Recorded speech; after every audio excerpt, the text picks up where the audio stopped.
کەواتە دەتوانی تۆ لە دنیادا بژی بەڵام ڕوحت لە بەهەشدا بێت لاشەت لەم دنیایە و ئین الئەبرارە لەفی نەعیم بەڵام چونکە چاکەکاری تۆ لە نیعمەتدا دەژی کە ئەنەما لە بەهەشتیت.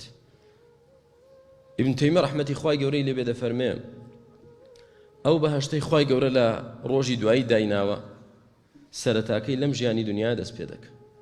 کەسێک لەم دنیایەدا نەچێتە ناو ئەو بەهەشتەوە واتە ڕۆحی نەچێتە ناو ئەو بەهەشتەوە دڵی خۆش نەبێت و بەختەوەر نەبێت لە قیامەتیش ناچێتە ناوی.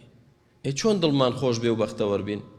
بەوەی کە خوا بەتەنها بپەرستی یادی بکەی و دەست بە ئەسباب و هۆکارەکانەوە بگری و پابەندی شەرعی خوای پەروەردگار بی کە ئاوا بوویت واللهی لە دنیادا لە نەعیمدا دەژیت لە جیاتی قەلەقی نەفسی و دڵە ڕاوچێ و خەم و خەفەت زاڵ بێ بەسەرتدا تۆ لە خۆشیدا دەژی و بەختەوەر دەبی.